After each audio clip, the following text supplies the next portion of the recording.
Akkam jirtu guys baga deebitanii gara channel Kiyyaatti dhuftanii isiniin jecha guyyaa har'aas viidiyoo kan biraatti walitti deebinee jirra. Viidiyoo guyyaa har'aa keessatti immoo akkamittiin akka YouTube akkaawuntii akkamittiin akka banachuu dandeessan yookiin immoo YouTube channel akkamittiin akka banachuu dandeessanii fi taraa taraatiin immoo akkamittiin akka maallaqa irraa argachuu dandeessan haga baankii keessan keessa maallaqni isiniif galutti tokko tokkoon viidiyoo isaa waan isinitti agarsiisuuf paartiidhaan viidiyoo isaa waan isinitti agarsiisuuf video kana like gochuun eegala warri maatii channel keenya hin taane immoo subscribe gochuun maatii channel keenya ta'anii jira makkallattumaan gara video jalqaba maal gootu email accountii haaraa banachuu qabdu akkaataatti email banatan yeroo darbe video isaa isiniif hojjedheen jira barreeffama description kana jala isiniif kan kaa'e link isa yookiin immoo comment jalqabaarra isiniif nan kaa'e yoo barbaadan jalqaba email keessan erga banattanii booddee maal gootu gara profile keessanii YouTube keessan keessa seenuudhaan gara profile keessanii dhuftu bakka kana al tokko irratti ni tuqxu jechuudha. Kana booddee maal gootu bakka kanaatti switch account kan jettutu jirti.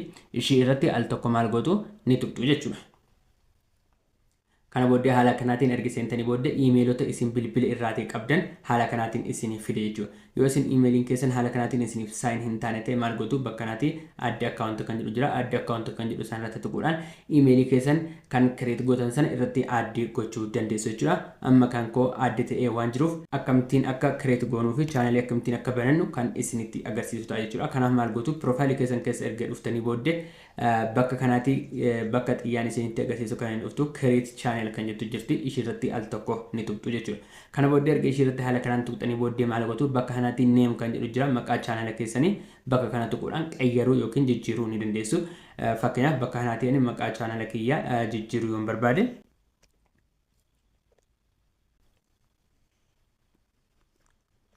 haala kanaan yoo barbaade orotech jedhee jijjiiruu ni danda'a. Sana booddee maal godha bakka kanaatti save kan jettu jirti ishirratti al tokko tuquudhaan save ni gootu jechuudha. Waan barbaaddan jettanii maqaa channel keessanii kaawwachuu ni dandeessu. Bakka kanaatti handle kan jettu jirti ishirratti al tokko tuquudhaan linkii channel keessaniif kan isiniif ta'u jechuudha.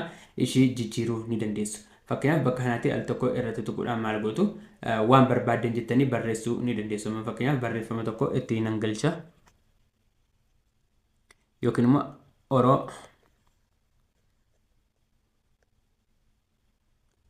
orotech jedhee haala kanaatiin jira yeroo godhu maal na jedha this handle is not available yeroo namni channel kana qabateera yoo ta'e yookiin immoo maqaa kana namni duraan qabateera yoo ta'e haala kanaatiin isiniif fiduu dhiisuu danda'a. Kanaaf maal gootu lakkoofsa wifi itti dabaltu lakkoofsa yeroo itti dabaltan isiniif hojjechuu danda'a. Kun akkuma argitan bakka kanaatti mallattoo raayitii magariisaan naaf ibsee jira jechuudha. Haala kanaatiin erga isiniif ibsee booddee maal gootu bakka kanaatti save kan jettu jirti ishirratti al tokko ni tuqxu jechuudha. Amma maaltu isin hafee jira haala kana erga create gootanii booddee profile picture addi gochuutu isin hafe jechuudha. Profile picture kan jettu bakka kana jirti mallattoo ilma namaa kan qabu yookiin immoo mallattoo namaa kan qabdu sana irratti al tokko ishirratti ni tuqxu jechuudha.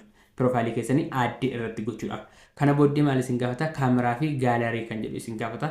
Suuraa keessa yoo godhachuu barbaadan kaameraatiin footoo yeroo sana kaatanii godhachuu dandeessu. Yoo barbaadan immoo footoo bareedaa isa kan edit ta'eeru addi godhachuu yoo barbaadan immoo gaalarii kan jettu bakka kana jirti ishirratti al tokko ni tuqxu. Kana booddee haala kanaatiin gara gaalarii keessanii isin fida akka isin suuraa filattan isin godha jechuudha. Suuraa duraan edit gootanii qabdan yoo jiraate suuraa sanarratti al tokko irratti ni tuqxu jechuudha.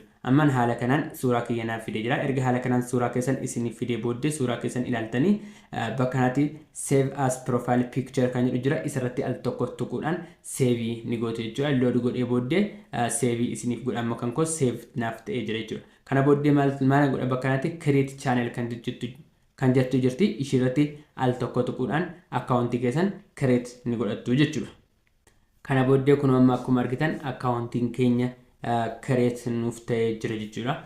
Bakka kanatti yeroo duraanii yeroo jalqaba seenne maal nuun jechaa ture create a channel nuun jechaa ture jechuudha. Amma garuu create a channel waan nu jedhu tokkoyyuu hin qabu jechuudha. Sababiin isaas akkaawuntii banannee waan jiruuf yookiin create goonee waan jiruuf waan create akkaawuntii nuun jedhu tokkollee hin qabu jechuudha. Kana booddee maal gochuu dandeessu video post gochuu ni dandeessu. Fakkeenyaaf bakka kanatti create kan jedhu tuquudhaan videoowwan keessan yoo barbaadan video shortii post gochuu dandeessu, video dheeraa post gochuu dandeessu.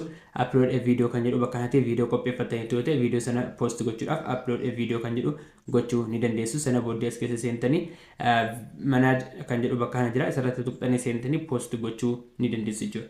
Kana malee immoo wantoonni nu hafan tokko tokko ni jiru jechuudha. Fakkeenyaaf banner image yookiin immoo channel art waan jedhamu jira isa guutuu ni qabna.